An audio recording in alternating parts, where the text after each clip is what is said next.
Hi everybody, thanks for watching this. I wanted to tell you this is a little time sensitive. Greetings dear ones, I'm Kryon of Magnetic Service.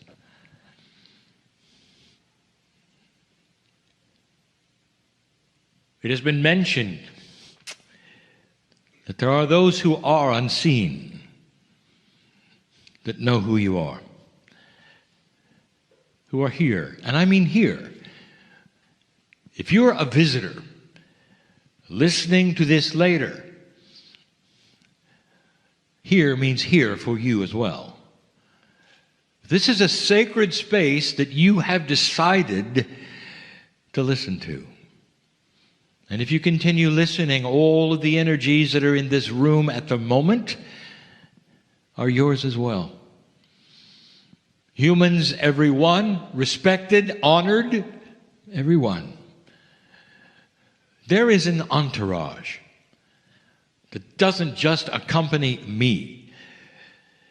It's an entourage that is developed from the various soul energies in the room. An entourage that comes to watch, honor, sometimes seemingly sit in your lap, knock on your nose, just to say, we're here, we're here, we're here. Years ago I said it, you're never alone. We mean this. It's impossible. Because of the system that is spiritual. The system, if you wish, of God. You come to a place and you finally understand and realize, number one, you're part of the system. Number two, you're here temporarily. This soul journeying that you do, you're here temporarily. Until the next journey in the next life, same soul. And so, dear ones, we're looking at ancients among you. And there is so much honor that you made it, that you've come, that you're here. We wish to extend the teaching from last week. Now, if you had no idea what that was, it's fine. We always start as though you don't, so that we can be complete. With those who would listen to one message, you wouldn't have to then listen to others. Last week, we introduced you to the concept of clearing that which we call your Akash. Now let me define Akash yet again. And in order to do this, we always will do this. We posture this with great honor and respect for what it means inside you, human being. Right now, there is an active record of everything you've ever done on this planet. Everything. It lands eventually in your DNA. As you reincarnate, the last lifetime is then included, and you come in with that, fresh. Everything that you have ever experienced is there. And as we've taught before, it's not a linear representation as you would get in a book. The Akashic record is not about the activities of a human. It's about the energies. What was it like for you? Short lifetimes, long ones, various places of the planet, different cultures, different faces, different languages, different food. What was it like to be in the wars, to be a warrior and kill others, to be on the battlefield and be killed? All of you were. All of you. What's it like to be drowned? So many of you were. What's it like to lose children? And you would say that must be awful. It is. It still is. But when you come into a planet where every other child lives, you don't even name them till they're 3 months old. What's it like? What's it like to wake up and realize that you have information as an old soul that goes against that which is taught about God? Do you shut up or do you not?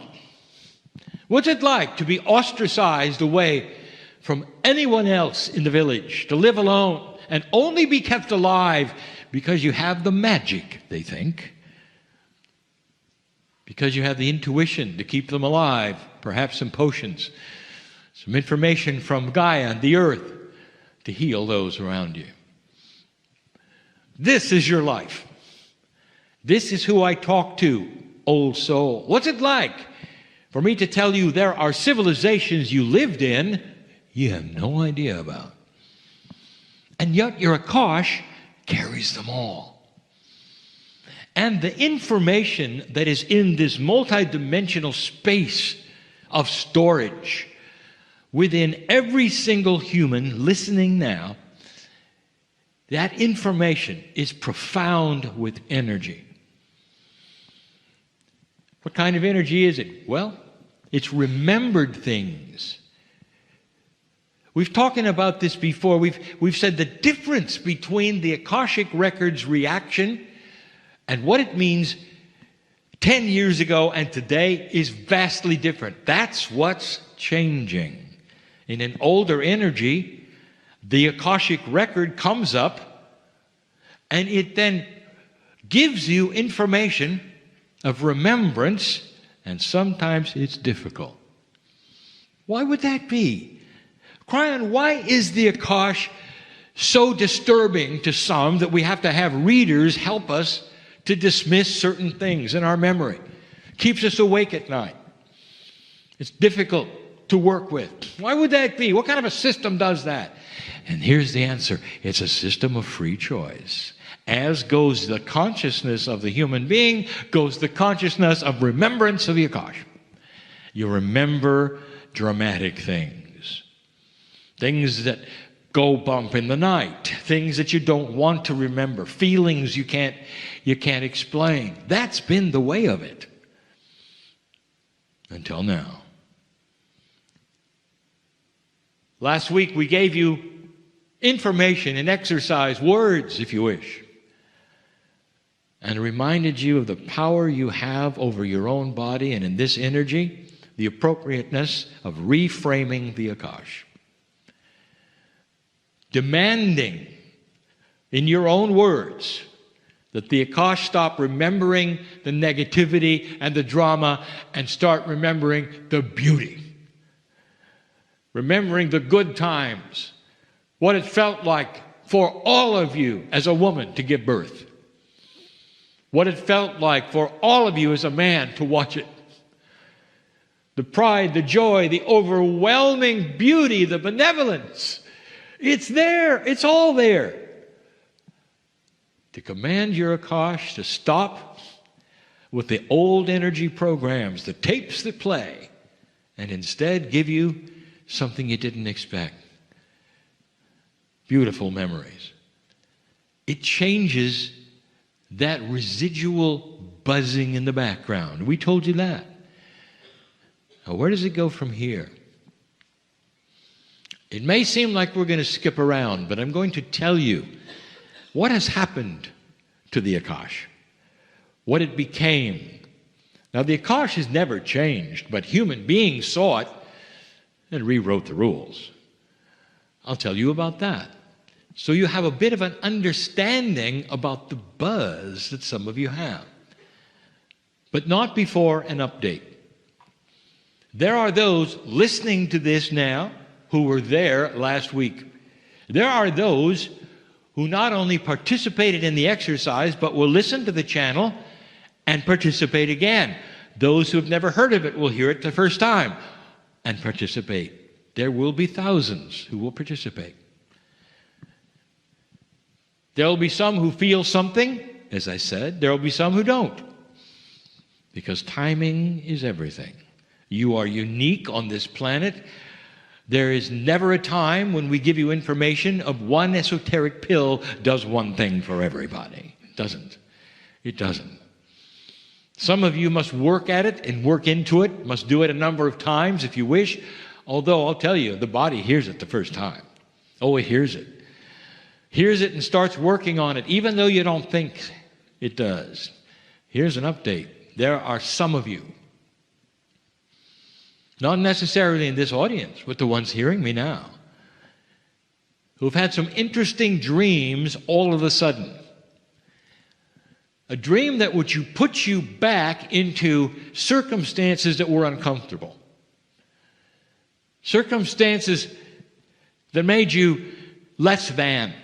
Putting you back into a time when there was betrayal. Putting you back into uncomfortable work situations or things that happened. And you're put back in the dream, and there they are happening again. And you wake up in the morning and you'll say, this isn't really what I had hoped for.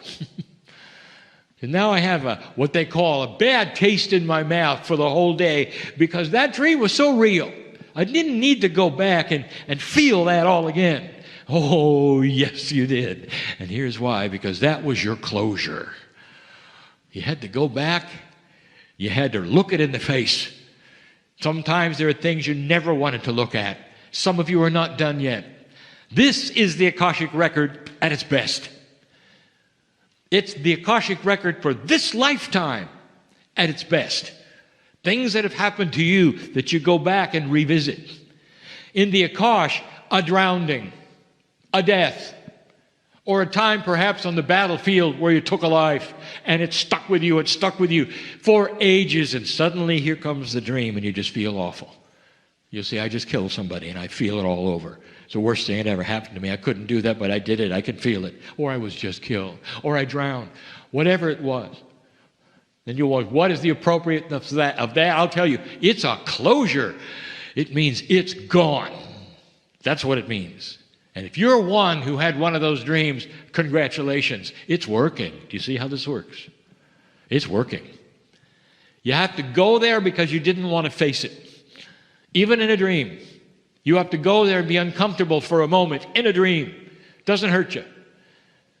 But for those moments, the Akash is working with you to say, in order to dismiss this, you got to look at it. And you are, many of you. And in the looking at it, there is full and complete clearing. It's not coming back. Not coming back. This is the power you have today, and we talked about it last week. I want to talk about the Akash. It's beautiful. What a system. It's a system of remembrance. Can you imagine opening an Akashic book with one page? One page is everything you've ever done. Because it's multidimensional, the one page is thousands of volumes of energy that are multidimensional. They come flying out. They go all over the walls and the ceiling. They're not in order. They don't have to be. And you look at the ones that are different colors because they have different energies. Can you imagine going back and seeing who you were, what you've accomplished? Do you think that there's a measurement in the Akashic record, not of horror, but of beauty? Do you think there's a measurement of wisdom? How much did you learn? And how would you like to have that presented to you today? So that you can walk from place to place and not make the same mistakes. So you can know when someone's telling you the truth. When you can feel when you get up in the morning a benevolence that says, this is a good day. It's a good day because I'm here. It's a good day because the sacredness in me sees the sacredness in Gaia. It's a good day because I know my ancestors. It's a good day because those who interface with me today will also feel it. And it may be as simple as you and your children. They'll feel it. You and somebody at work, they'll feel it. This is the difference between human beings who are always affected by the noise, the buzz, that in the Akash, which is always there, that has always kept you away from the magnificence that you deserve. And we dealt with it last week. I'll tell you what happened in history. The Akashic record has been with you since the seeding of the Pleiadians. when you started receiving the sacred information from the very, very top. Either original or you got it from an ancestor. And you started to awaken with spiritual knowledge. The old souls of this planet have always had it. You are the ones that hold this information. It's beautiful. And it's simple. You came from the stars. You came from that which is God. You're seen by God as beautiful. And the God that you were introduced to, the Spirit, if you wish, the creative source, if you wish, was so far above any consciousness that you have ever seen on this planet that you can't describe it. Pure love. Pure love. Shining brighter than anything you can ever imagine. All it is pure love and compassion. So beautiful that when you return to the other side of the veil, you're part of it. You wash in the beauty of the song that plays that makes your heart sing with it. That's God. I can't even give you anything bigger. You wouldn't see it. You wouldn't understand it. That's God. Human beings began to evolve. Systems started. One of the first systems in this civilization you call Hinduism. We have spoken of this even in India, where we, for the first time, reveal things. This was the original system approach, later becoming that with Buddha. But it featured something. The Hindu system was profitless, right to the source. You didn't go through anyone. Nobody had to do anything. There was an acknowledgement of oneness with everything. There still is today. But the Akashic record developed into something different. Enter karma. Karma is a direct derivative of the Akashic energy. Things that happen to you that then lay energy in certain ways that invite you to clear them. And the system would invite you to clean up that which you didn't want and work with other entities of Hinduism that would help you clear negativity to the point where you did not have the karma anymore. You could clear it. You could go to a place where you were in full enlightenment because you did not have any more karma. Now, dear ones, do you find that interesting that that's exactly what we did last week? It was a system of clearing the Akash. It is there yet today. When I arrived 29 years ago, one of the first things I taught you is that karma worked then, it's no longer needed. You don't have to remember any of these things. It's automatic. Karmic clearing is automatic. Akashic clearing. We told you, you don't need to be pushed around by any energies. At this point in your life, in the spiritual system, karma is no longer needed. That's controversial. But look at who you are today. You're coming in with full knowledge. You don't need things to push and pull you around to learn lessons. You're beyond that. And you come in clean, ready to go to work with that bracelet on we talked about this morning. You've got other things to do besides work with karma. Even this day, there are those who say, what do I do about the karma? Even after I've said, you don't have it. You don't have to worry about it. There are those who will argue. I want you just to look at yourself, say, do I need it? Really? At this point in my spirituality as an old soul in this new energy, does it hurt me or help me? Does it hinder my path? Does it enhance me? You make up your own mind. Don't you find it interesting that it was converted into a system that then became karmic? Now, what happens next is really, really interesting. Because now certain systems, over thousands of years, begin to morph the whole idea I want to introduce you to the human concept of sin. Now you have something where you start humanizing the system.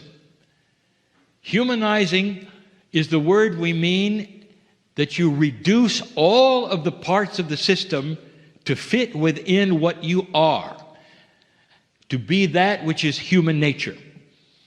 As long ago as you wish, as the Greeks, before sin, they made their gods dysfunctional in order for the mythology of punishment to start.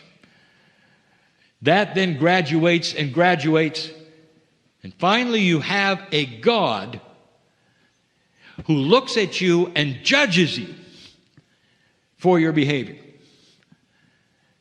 Sin is supposed to be defined as anything that displeases God. And I have something to tell you that you may or may not grasp at this point. God is not a human. There is nothing like displeasing, pleasing with the creative source of the universe. It's pure love. It doesn't think like you do.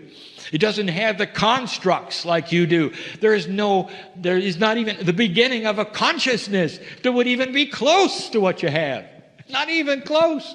And yet, you have developed a system, a beautiful love of God, and at the same time, you've made God a bad father. Let me ask you again, yet again, would any of you take a child, no matter what they've done, and throw them into a place where they're going to be burned alive for eternity? Which one of you parents will raise your hand and say, well, yeah, they've done some bad stuff, that's what they deserve? And there's not one of you. There's not one of you. And yet you place that on the creative source. Yep, that sure is the way God works, you say. No, it isn't. The entire construct of sin and punishment developed completely and totally from the human mind. A human being's construct put upon the Almighty, creator of the universe. Does not work that way. There were no wars in heaven. And all of this literally coming from the Akashic record. Because the Akashic record has certain energies that when you morph these systems will create guilt. Now you are sorry for what you did that you feel in your Akashic record. It's getting worse, isn't it? Now you sit there and you don't know what to think. If God is real, is God displeased with who I am? I had a dream the other night. I'm not sure what it means, but I'm quite sure I did something wrong. That's why I had the dream. I'm afraid. I'm not doing this or that right or wrong. Never understanding at that moment in time. This is a derivative of that which is your Akashic record. The energies of your record literally were then converted into karma, then converted into sin and punishment. All these same reactions and feelings then getting lower and lower in a consciousness state to bring you to your knees, human being, where you're afraid of God.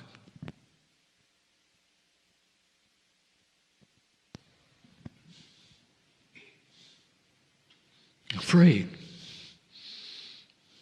There's an oxymoron here. It doesn't even make sense that you would bring yourself to a place where you would fear that which was inside you, which is the most benevolent, gorgeous, loving thing that ever could be there. Talked into it, trained into it. This may offend some. That is not the purpose. The purpose is to reveal and enlighten, to open the box, to unseal a grander truth, that there is no judgment with a God that created you out of love. Where is it going next? What's going to happen? Revelation on the planet? Compassion is coming? Reframing and rewriting some of these things that I've just told you. That's what's going to happen. I know this because I've seen it before. I bring you this history to show you where this has come from, what has become it. These wonderful secrets that you had, literally, as a Lemurian, some of you, from the original teaching wheel, had to go underground, not be taught, only be kept. Secret societies you think today are conspiracies. They're only ones who have kept the secrets of what you learned in Lemuria. And in this new energy, they're starting to pop out. You're going to see organizations start to reveal what they know, and they're going to be Metaphysics 101. You're going to start creating organizations yourself to teach these things openly, not in secret. And I remind you, it's one of the first times you've been able to do this without something coming after you or being shut down or worse. There are some who are still afraid to come out of the closet light workers. They don't want to come out of the closet because the last time they did it was awful. And now it won't be. Now I'm going to give you another concept just to make it really confusing. If you're going to become a bit more multidimensional, dear ones, you're going to now have to deal with a different kind of attribute in your Akash. Stand by. So let me reveal, again, the summary, that in this new energy, as bad as it has become, the systems that gave you these things will start to be more enlightened in their approach. They will start to see that it's not commensurate with the love they teach. There will be a lightening of the load. Rules will change slightly, as they have over the eons and decades. It'll start happening again. There will be a return to one of the original ideas that God is inside of every single human. And the respect of that will be seen as primary, no matter who they are or what they believe. That's what they'll have in common. This starts a world that will pull itself out of where they are and have no more war. That's the summary. Now let me tell you something you need to deal with. There is the idea, this train of time you're on is going to create a train which is completely then enlightened, beautiful, clean, clear, ready to move forward in the light with brand new information. Now here, I'm going to tell you something because there will be those who will ask this later when that doesn't happen for them. This is accelerated, advanced information about your Akashic record that you will have to deal with in the ways that you will have presented to you, and also we will talk about in the future. Time is in a circle. Always has been. Time is in a circle. Imagine a railroad track. You are on that track as a train, as a human being, a human train, and you are chugging along on that train. You can go as fast as you or slow as you want, but the train doesn't back up. It always goes into the future. That track is always ahead of you, and what's behind you is what you've done. Now that's how you see it. Now I want you to add a little wrinkle to that. That track goes all around the planet. Forget for a moment that you can't put a track on the ocean. Just pretend. And then that means that eventually your future becomes your past. Are you with me so far? Because you're going to start running over the same track in front of you that is your past. And what is it exactly in your past?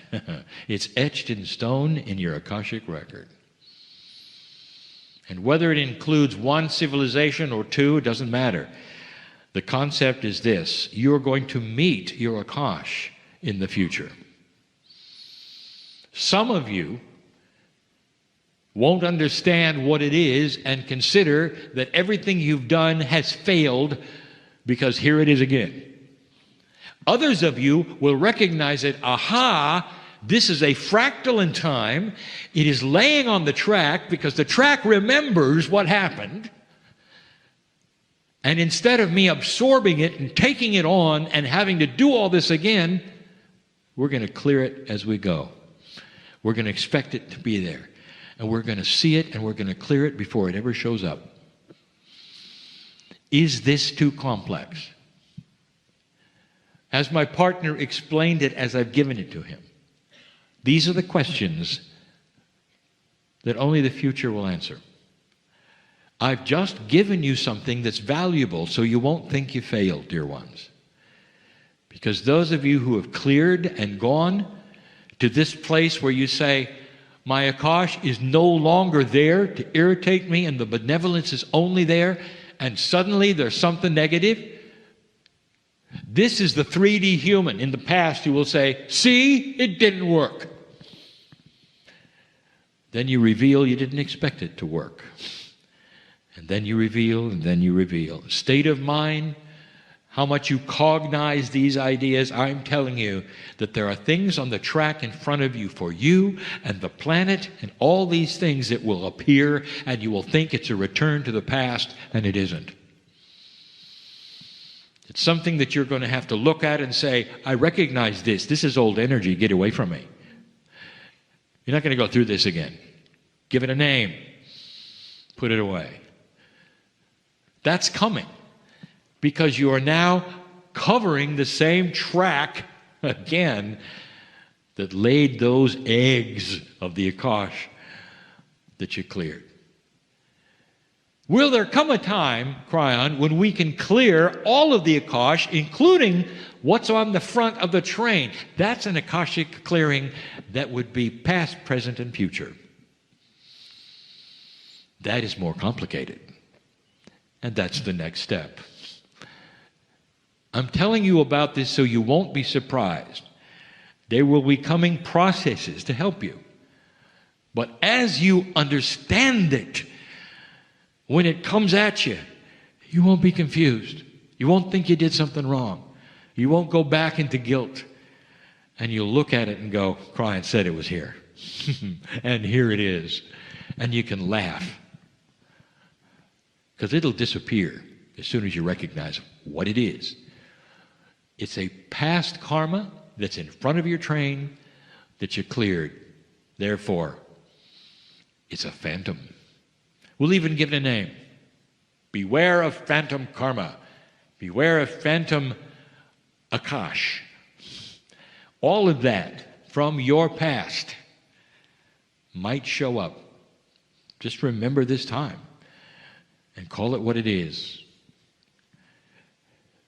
This is a complex channel. It's something that you may want to listen to. It's something that you may want to revisit. Just to hear these words. I'm about ready to close. Those invisible ones are still here. I want you to feel them for just a moment, and such congratulations to you. If they could put their arms around you, you could feel it. You'd feel so much love. You did it. And they would give you a message and say, don't fear the future.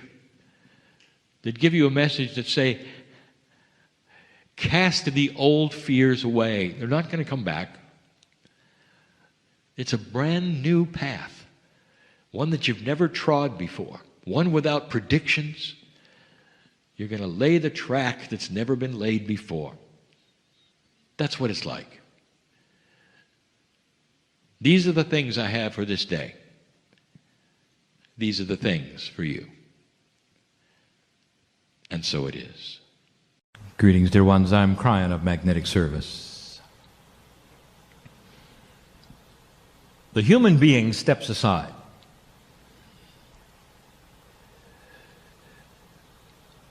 And the higher self, which represents that piece of God in every single one of you, is the portal which allows for spirit to enter.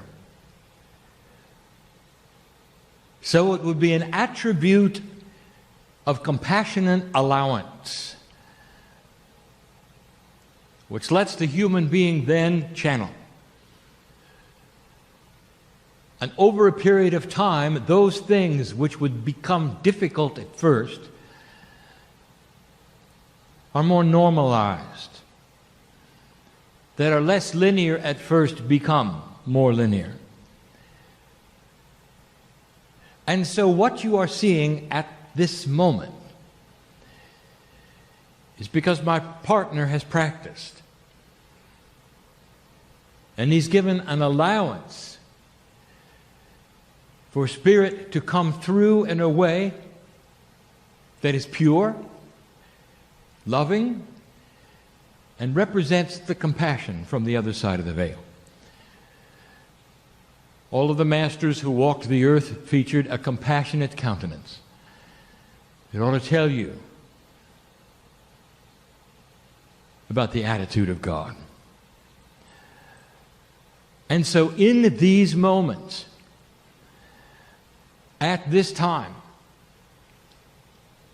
the practice that my partner has gone through creates a situation where he cannot tell what is coming. And that what is coming is a celebration. And so the channeling is about the changes within the shift at hand. It is informative, congratulatory, compassionate, and it is family speaking to family. And we wish to give you the profundity of the shift which is upon you. Even more than that, you take a look at the cycle of what is before you right here in this building. For if you could go back and look at the decisions of where to put it, how to build it, what it should be like, you'll find it was channeled. And so the very moment that you sit here now was seen as a potential when the ground was broken. For the ones who were healed, for the graduates, for the ones who would study the things that are out of 3 dimensions, all of it was seen as the ground was being broken. And that is what we speak of as seeing the future. For Spirit can only see what the potentials are which are there given by human consciousness. And the potentials arrive based upon the attributes of consciousness as you put forward ideas, integrity, purpose. And the old souls of this planet are the forerunners for all of that. And the founders who sit here, they probably know the attributes of who they were, of what they did before they got here, of what brought them together, and the day they broke ground. And so they have a sense of full circle. For at the point at which the ground was broken, there was no assurance that humanity would go into the attribute that it is going into now. Taken on synchronicity and faith, the building was built. That the school was transferred into the spot and began its work. That more than just knowledge, light was being produced here. And by design, those who would be attracted to the light would come. And they would receive the things that they should receive and move into the world, spreading that which had integrity and knowledge purpose, without bias, to their workplaces and their families. And so we yet say again that it is a human being, one at a time, that makes the difference on this planet and not a group effort. And if it were a group effort, we would put you in groups, treat you in groups, and ask you to arrange yourself in groups, and we do not. We ask you to take that which you find that works for you, which is of the love of God, and you take it home. And that revolves around you so succinctly, individually, beautifully, that other humans would see God in you. The very description of the Namaste, the God in me greets the God in you, is the whole point of everything that is here. But it was a gamble. And now you sit at the cusp in the year of 2012, where there is a recalibration of just about everything going on. And so I'm going to give you still another one in a series we have called The Incredible Human Being. Let's talk about this, the new responsibilities. This has not occurred to you. The things you are looking at right now, old soul, are not occurring to you. And so I'm going to bring some things forward that you haven't thought about, but that we see so clearly. It is why I exist on the planet as an advisor, as a family member, as one who would give you information of hope, of solace. And we say yet again, that those who would channel Spirit, the God source from the other side of the veil, are going to bring you first compassion. And all of the things that go with it are going to be soft and beautiful. Never asking you to do something out of integrity, never telling you about dangerous things perhaps that might occur, for that is not what we do. A mother would not do that. A father would not do that. When their children look in their eyes and say, what's going to happen next? They come from a position of wisdom and tell their children what they know, that they will be all right. And so we say to you, dear old soul, listen to this. For there is a change afoot. And when I am finished, you will say, well, that may sound wonderful for the upcoming generations, but I'm old and won't see it. And we would like to remind you the reason we're telling you is because when you implement it, you will not be old. For you're coming back. We see you as a chain of lives with one soul. We see one higher self with one name and one face and one energy. It is the one we love. We do not see you changing like you see you do. We see no sting in death as you do. We see you returning to continue what you started. And so this is the way of it. And we give you news which we've always wanted to give you. When my partner opened his mouth for the first time publicly over 20 years ago, it was a halting sound filled with fear and trembling. And he didn't know what was going to come out. Not much did. For he got in the way of it constantly.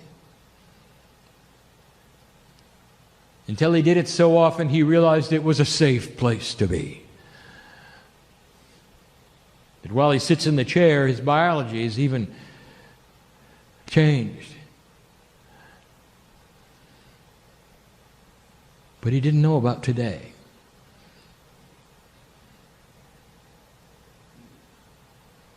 That today we would be able to tell you what's next because we see what you've done. There was only a potential 20 years ago, and now a reality. You're passing the marker. And for me to explain this to you more succinctly, I would have to give you history. History that you don't know about. Oh, dear ones, you see human history as a long, linear chain of events leading to who you are today. And it didn't happen that way. There were cycles of development of humanity, as many as 4 before you that are significant, each lasting as long as 10,000 Earth years. Developing to a place that would be one that was not sustainable from the consciousness of the prevailing humans on the planet. And there would be what you would call a backwards motion, perhaps even a restart, and Gaia would cooperate. And I do not mean to be cryptic, but these are the things that you can even see in the discoveries of your history. You don't find much past 10,000 years when you've had 50. What about before that? Where is it? You will find those who will discover some of it, and it is hard to find. Even 10,000 is difficult. And those who would live in the Indus Valley, doing what they did, not very attainable what they were doing, it's too old. And yet they were what I will call restarters from something that had happened before that knocked you back. This is not that uncommon, and those who have gone before you in other places have had the same situation. This is called the evolution of human consciousness. But you look at it as one chain. If you go back far enough, even in the 10,000 years that you have, you're going to discover anomalies. The anomalies are civilizations that had running water, not through attributes of devices, but through physics and gravity. Through pumping, water created by understanding gravity and caverns and vacuum, where an entire city could have running water, heated streets. Water developed and delivered through aqueduct systems. And then next to that, you're going to find one that didn't. In fact, it seemed all to go away. And instead of evolving, it seemed to devolve. One city with all of these attributes, and one following it with almost nothing. And you will call it the fall and the rise of certain times and consciousnesses. It's more than that, dear ones. Humans tend to keep good things. They don't throw them away and return to a less aware state on purpose.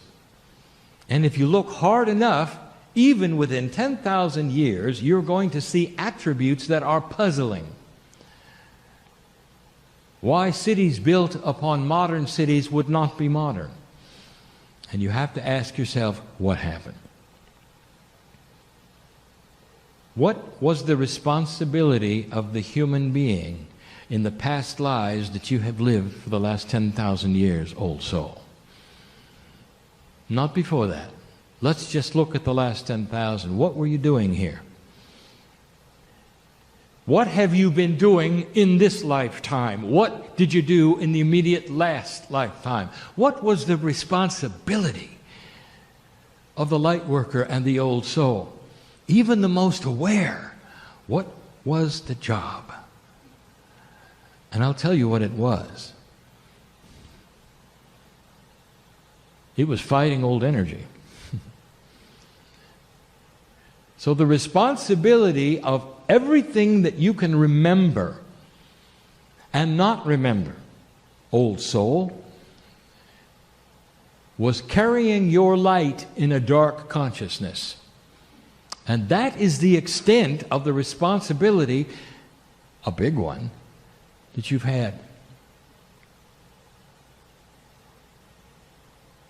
And so all of this time, all that you really had to know about is how to hold your light. And as long as you could do that, you create more light. And some of you have been through what we would call the ringer because of it. There are those in the room who've lost friends and family because of it. There are those in the room who live short lifetimes because of it. There are those in the room who raised their hand at the wrong time and were burned at the stake because of it. There are shamanic energies in the room. That is to say, human beings who've gone through the initiation and all the protocol to come to a place where they're ostracized because they can see things they shouldn't see. Medicine men and women who had to live at the outside of the village, where their family would only come see them when they needed something and leave when they didn't, because the healer always lived alone. Because the healer had attributes that normal human beings didn't.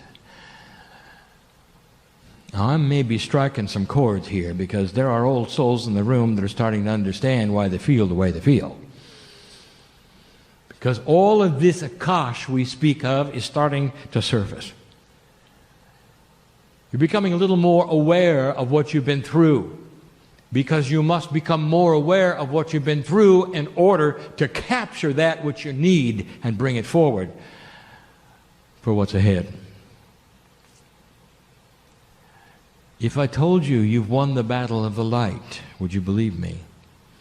And I will tell you this, dear human being, that everything that we are looking at says you have.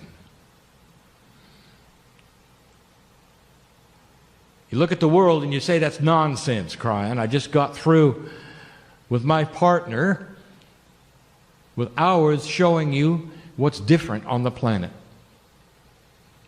I'm standing next to him the whole time. Some of you can see me. Some of you are aware of the colors that are there. You're looking at a meld.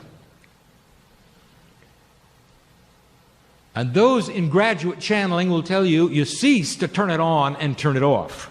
It becomes something that is part of you, human being, and comes forward when you need it, but then never goes away.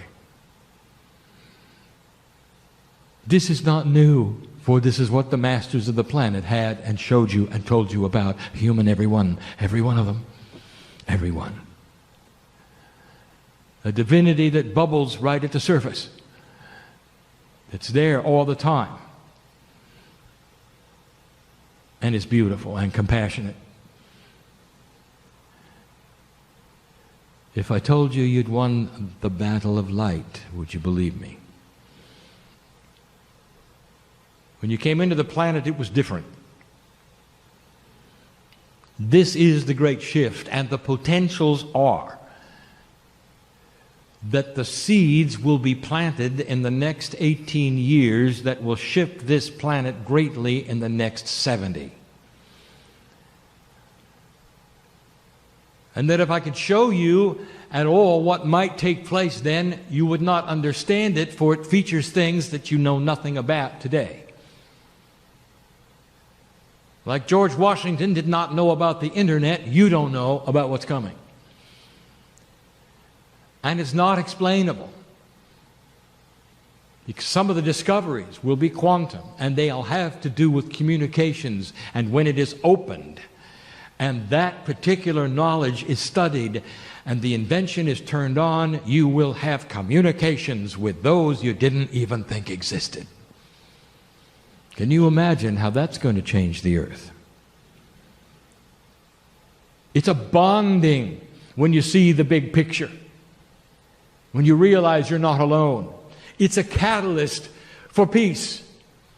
It's not frightening when you hear those who have always wanted to talk to you in real time and you now can do it and you realize they're just like you.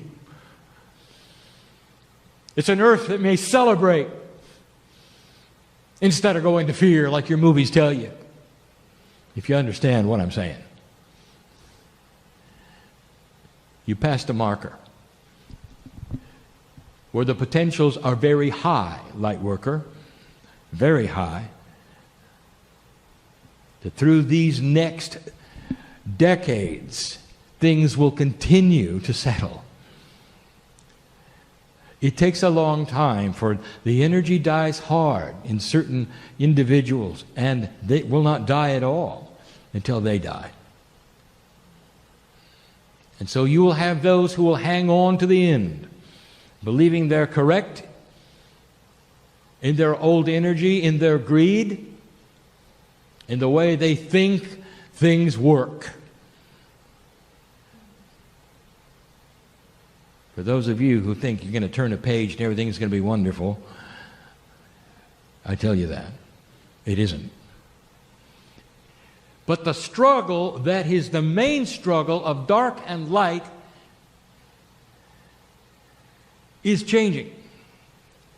For you are no longer fighting the wall of darkness that is insurmountably affixed in front of you. It's moved. It softens. It becomes lighter. Shades of gray, perhaps. But you're winning the battle. And that means you're going to face another kind of responsibility.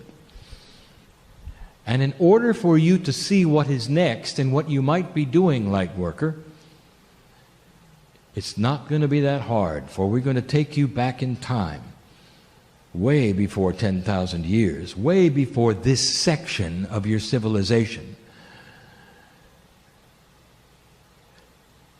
to what the ancients did, to what the Lemurians did, to even some of the first religions on the planet that were intuitive did. But that's where you're going.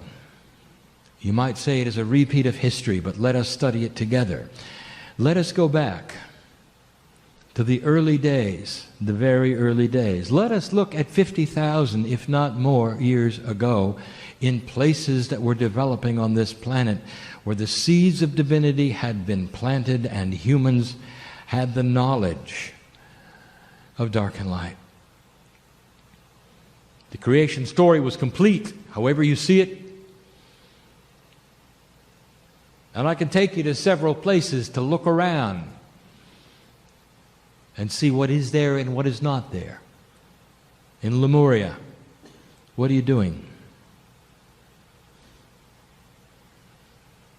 In Lemuria, you look around and you see the study is about self. You have temples of wisdom in Lemuria, a study of self. You have healing temples in Lemuria. It's the study of the human body. It is about consciousness over matter, because that's what you were taught by those who were there, who were the teachers. There were no statues to worship then. There was no division of sacred thought then. All on one page with an acknowledgement of what had happened. I want you to look at that, because that's where you're going. A return to the past. Some years ago, I asked my partner to go to Uluru.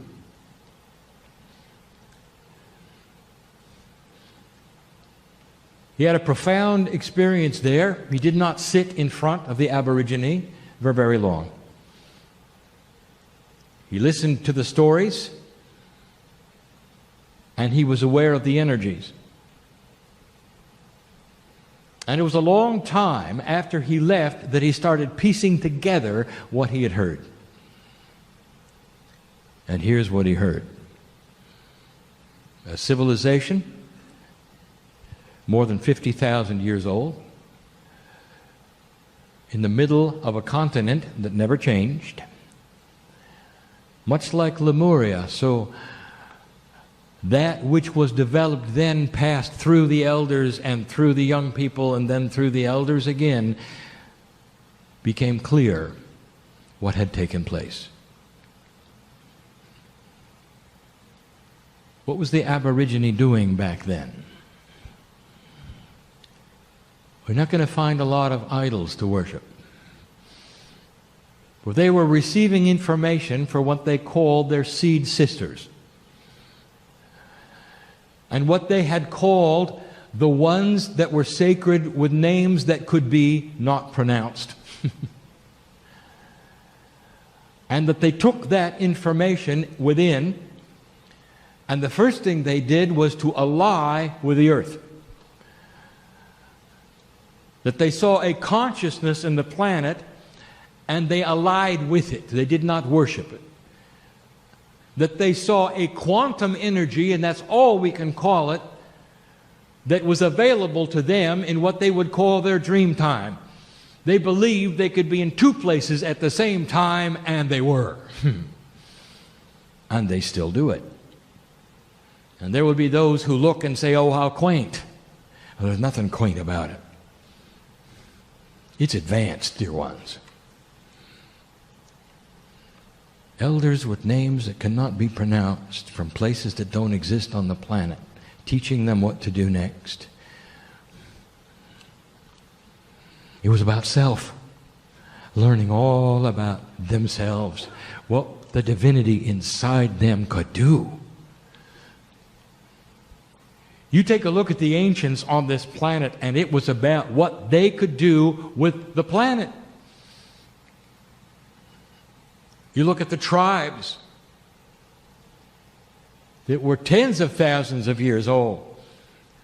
There weren't a lot of idols for them. Instead, they had a firm grasp on their connection with the earth. That's what they did.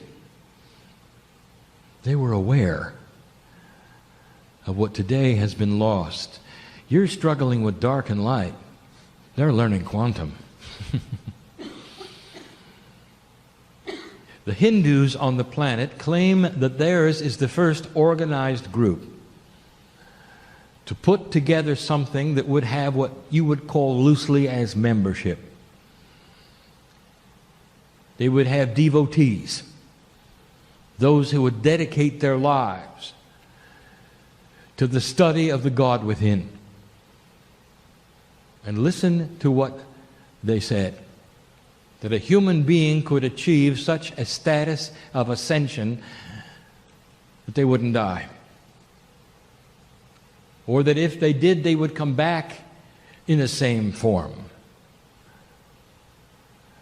That they had past lives and future lives. Does this sound familiar? The Hindu was studying the quantum parts of their own divinity, leading to the Buddhists who would see the connection with all things being one, with the earth, with the sky, with the energies of the garden. The gentleness and the compassion. Am I being clear to you? This is where you're going. Not to become a Hindu or a Buddhist or a Lemurian or an Aborigine, but to take the light that you have struggled with and start turning it inward and finding mastery. The new responsibility of the human being in these next years is starting to twist itself from fighting a battle of dark and light to moving into knowledge. What did the Lemurians do? They studied knowledge given to them by their seed sisters. What did the Aborigines do? They studied the knowledge given to them. If you ask an ancient where the knowledge has come from, he will say the ancestors. And the ancestors are the ones who are revered because of their knowledge. If you ask a Hindu what is the most primal thing he can do as a Hindu, he will say to study God inside me, and that is knowledge. Now, it comes full circle. You sit in a building, and there are those who can remember when the first shovel of dirt was turned over. You come full circle. For the grounds here are sacred. And when you walk outside, you should know that they are. Because it's about the knowledge of the God inside. And that's the only thing they teach here. This is a futurist academy. And the elders knew it at some level when they put that which is here and made it real. So even it will change, but not much. For the things they teach in this place is where it's going. And there will be more teaching it, and more old souls attracted to this. Perhaps even extensions of this. No more fighting the battle of dark and light. Instead, it is turning itself into the study of the God inside. And that creates more light than anything you can imagine on the planet. It plants the seeds firmly. Not so that all will someday become light workers, for that's not in the cards, as they say, but so that all would have eventually a more compassionate consciousness, no matter what they believe. Brought to them by old souls who are changing the very crystalline grid of the planet, the grid that remembers who you are. That's why they call it crystalline. Look in front of me. You've got an altar under the ground, and part of it is crystalline. A testament to what is coming, to what was known, is available. You might say a metaphor of pieces of the earth that remember the vibration of what you put into them. As you study the knowledge of the ancients, which is the God inside you, you generate light. More light than you can imagine going into the crystalline grid, creating portals that didn't happen before, creating an eventual consciousness that when a child is born on this planet in the future, that's what they'll pick up first, because that's what Gaia will give them. And they won't have to fight the battle of dark and light that you did. And some of them will be you, old soul. And you'll come into this planet firmly, with a compassionate factor that you didn't have when you struggled with the fight of dark and light. It's the new human being. It's the new responsibility. The incredible human being is changing. But it's come full circle. Imagine the struggle to teach the kind of things that are taught here. When the knowledge was fighting the darkness around it. Now, turn the page and imagine for a moment those who will line up to be part of this because they see the wisdom in it. And the fight will not be as great. Dear ones, these things are here now. We don't have a clock on our side of the veil. And the timing of all of it has to do with potentials, not absolutes. The years of time we give of planting the seeds has to do with the energies that have been given through what we would call the movement of Gaia. What some of you will also call astrological energies that present themselves because of the motion of the planets, that are like windows that you can move through or not. And dear human being, even that is changeable with human consciousness. And so the message becomes clear. You're moving into a new responsibility, teaching new things, and for some of you, it won't be comfortable. Because all your life, all you've done, is fight the dark. Before I close, let me give you some of the attributes that may occur. Whenever you have a shift of this kind, there will be those who don't shift. And will have to go through life the way they are, pretending to fight a battle that is no longer there, or at least not to the extent it was. And when the enemy starts to disappear, they will conjure their own so that they can continue to fight. It's an odd perspective, but it is real. And so they will go into imbalance, conspiracy, unhappiness, and fear. And they'll be light workers because no one sat and told them about this building or the things that are in the future that are a realignment of perception. Expect it. And then there will be the ones who will then graduate past the old into the new, realigning themselves and testing what it means. And so here is the promise as we close. We're not going anywhere. Whatever you call this energy, which is in this room right now, is being increased, not decreased. And the ones who come in here in the future, if they want to, can feel the hand on them, with them, in their hand if they want. A higher coherence of compassion is available. As you turn the corner, you graduate. And that graduation is from the old battle to the new. And the oldest of souls will be the ones who will see it first and make the adjustment. Not easy, what you've asked to do.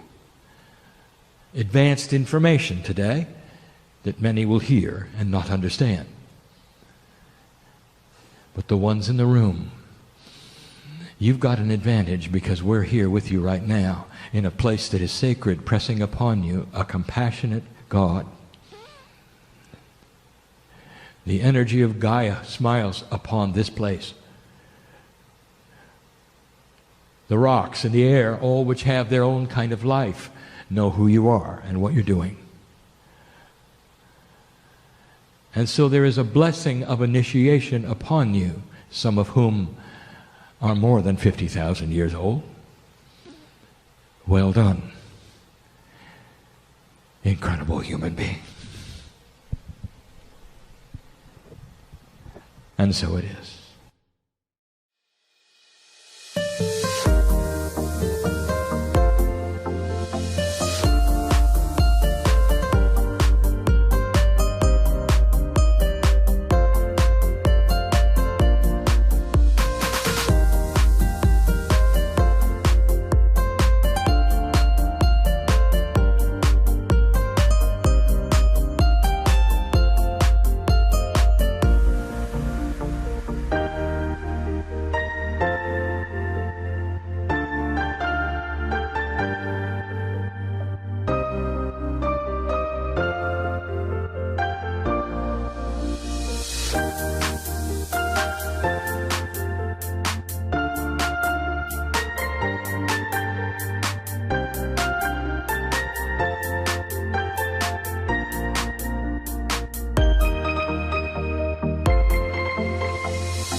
Thank you.